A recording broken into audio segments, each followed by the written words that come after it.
Piala AFF 2022 termasuk Abimanyu, ini 3 pemain timnas Indonesia yang minim menit bermain.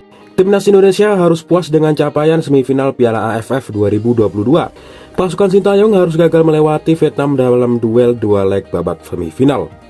Skuad Garuda pun harus kembali mengubur mimpinya untuk meraih gelar pertama di Piala AFF, padahal turnamen itu sudah digelar sejak 1996.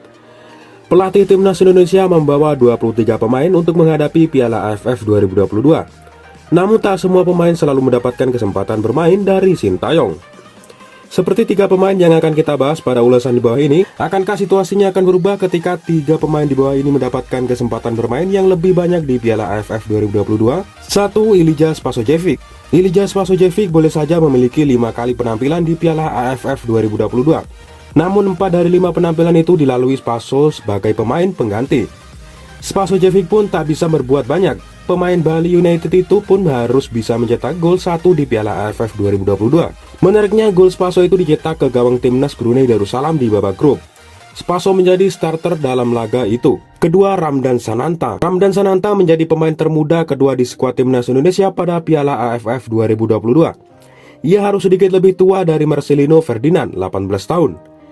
Sananta hanya sekali mendapatkan kesempatan bermain di Piala AFF 2022. Itu terjadi pada laga grup di kandang Brunei Darussalam. Masuk sebagai pemain pengganti di pertengahan babak kedua, Sananta mampu mencetak 1 gol dalam laga itu. Syahrian Abimanyu. Gelandang Persija Jakarta itu menjadi bintang utama di klubnya. Namun Abimanyu kesulitan bersaing dengan pendapat tempat utama di skuad timnas Indonesia.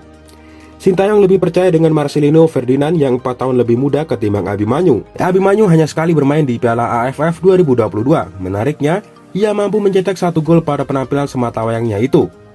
Dan bagaimana menurut kalian? Jika suka dengan video ini, silahkan tekan like dan subscribe untuk berlangganan. Terima kasih.